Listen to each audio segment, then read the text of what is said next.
Where are those Droidekas? What's up, Meta Nerds? This video is all about the Droideka, aka the Destroyer Droid. We will do a complete breakdown of this droid, but let's start with its history, and be sure to check the bottom of the screen for a Legends logo if you care about that distinction. Built by the terrifying bug race known as the Colicoid, the Droideka was made in their image. Just as humanoid species often make droids that are bipedal with arms and a head, all of the Colicoid creation nest droids resemble insects, with the most famous being the Pistoika, Droideka, and its bigger brother the Scorpionic Annihilator. Each of these droids were purchased by various businesses across the galaxy for self-defense purposes. A rise in pirate attacks around the year 40 BBY caused the Senate to allow for automated defense measures to protect cargo. This led to the Trade Federation having a large quantity of things like B-1s, B-2s, and destroyers. But most interesting of all is that the Colicoids often traded their droids in exchange for exotic meats. So yes, if you ever find yourself in possession of a large amount of Jawa jerky or slow-roasted Gungan tongue, head over to the planet Kala 4 in the Inner Rim. By exploiting the bug's insatiable appetites, the Trade Federation and eventual CIS were able to buy up large amounts of destroyers, offsetting their normal asking price of around 400,000 credits. For reference, that's about 200 times more than a B-1, 20 times a Vulture Droid Starfighter, and about 1/147th the cost of a Venator-class Star Destroyer. So just 147 Droidekas is as much as the Republic's main Star Destroyer during the war. That either proves how much more financial strength and access to exotic meats the CIS had, or that the Colicoids just made up this ridiculous price in order to force buyers to bring them those meats. But what exactly did it get you? What's so great about the Droideka? Well, the most obvious is its portable shield generator and its pair of twin blaster cannons. The shield is able to stop everything from blasters up through lightsabers, but heavy explosives and turbo lasers would of course overwhelm it. With their own shield generators, nothing short of a cannon will pierce it. But they do have two weaknesses, and you will need to work together to exploit them. And technically, if you could place a lightsaber in just the right spot, piercing straight down from the top where the shield projectors meet, then this could also break through. This is due to the nature of these two deflector shield projectors that flare out from the side of the droid. But a simpler technique developed during the Clone Wars was to roll an object slow enough that it didn't bounce off the shield.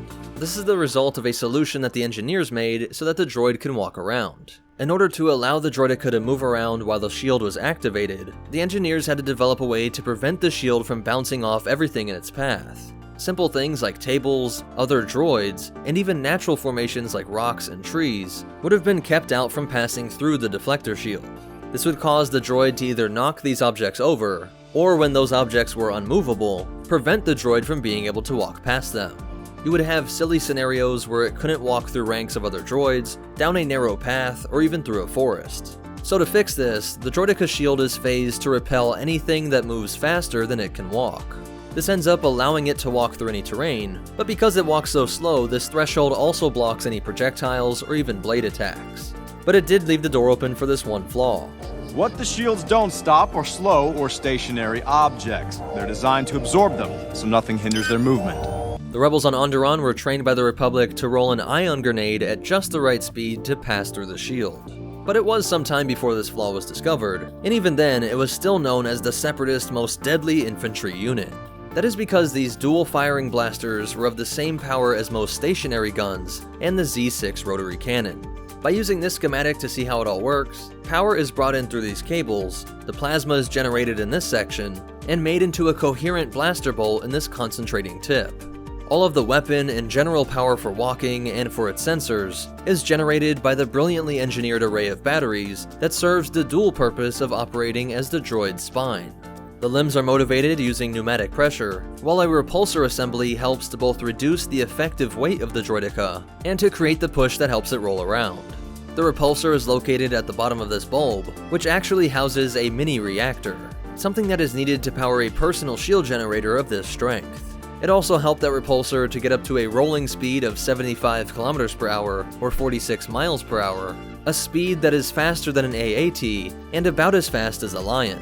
Think about how truly horrifying it would be to hear that thing rolling at those speeds down the corridors of a Star Destroyer. While it exits the rolling phase, it pushes off of its tail, or back leg, landing on the front two just as the deflector shield projectors flare out and activate. It was at its weakest while it was rolling, but the bronzium-coated armor helped it survive several shots before failing. And just as their overall appearance is based on the colloquoid, so too this rolling feature was based on the bug's preferred method of traveling around their homeworld. These photoreceptor eye stalks are also unique, is that they see more like heat vision than a normal camera. None of them were used to see behind the droid, however, and so this provided a blind spot. When combined with the rolling EMP tactic, you could overcome these destroyers. The first time we have record of the Trade Federation using them was on Alaris Prime, when they were slaughtering Wookiee colonists. They were later used to try and kill Qui-Gon Jinn and Obi-Wan, and some were transferred to the plains during the Battle of Naboo. During the Clone Wars, they took the lives of countless clones and even some Jedi. The Sniper Droid variant was produced, which replaced the deflector shield with a more discreet, heavy armor faceplate. Many Droidekas were used on defense, being able to quickly reposition and set up as stationary turrets. In this role, they were stationed in some CIS capital ships and at crucial bases. When the Clone Wars came to an end, the Empire took possession of most of the galaxy's Droidekas. They put them to use guarding their installments, while others were modified to be used in the training of Imperial troops.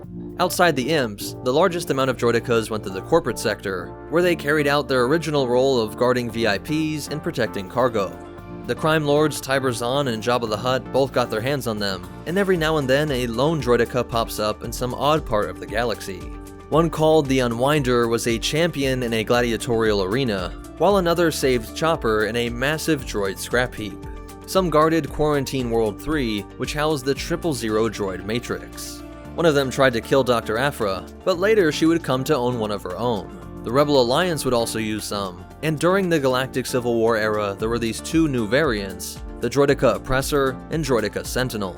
The Oppressor had to make some changes to the blaster arms, but was still mostly used to protect cargo.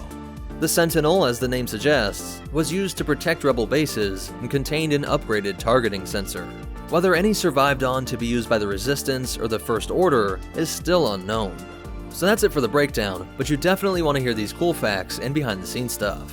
There are actually 3 types of Droidekas shown on screen: the P, W, and Q. P is in episode 1 with those shields, and the W has the larger blasters in exchange for losing the shield. Really, this is just a distinction to explain why the shields weren't up during the Battle of Geonosis. Then there's the Q series, which is to explain why the shields look different in Revenge of the Sith.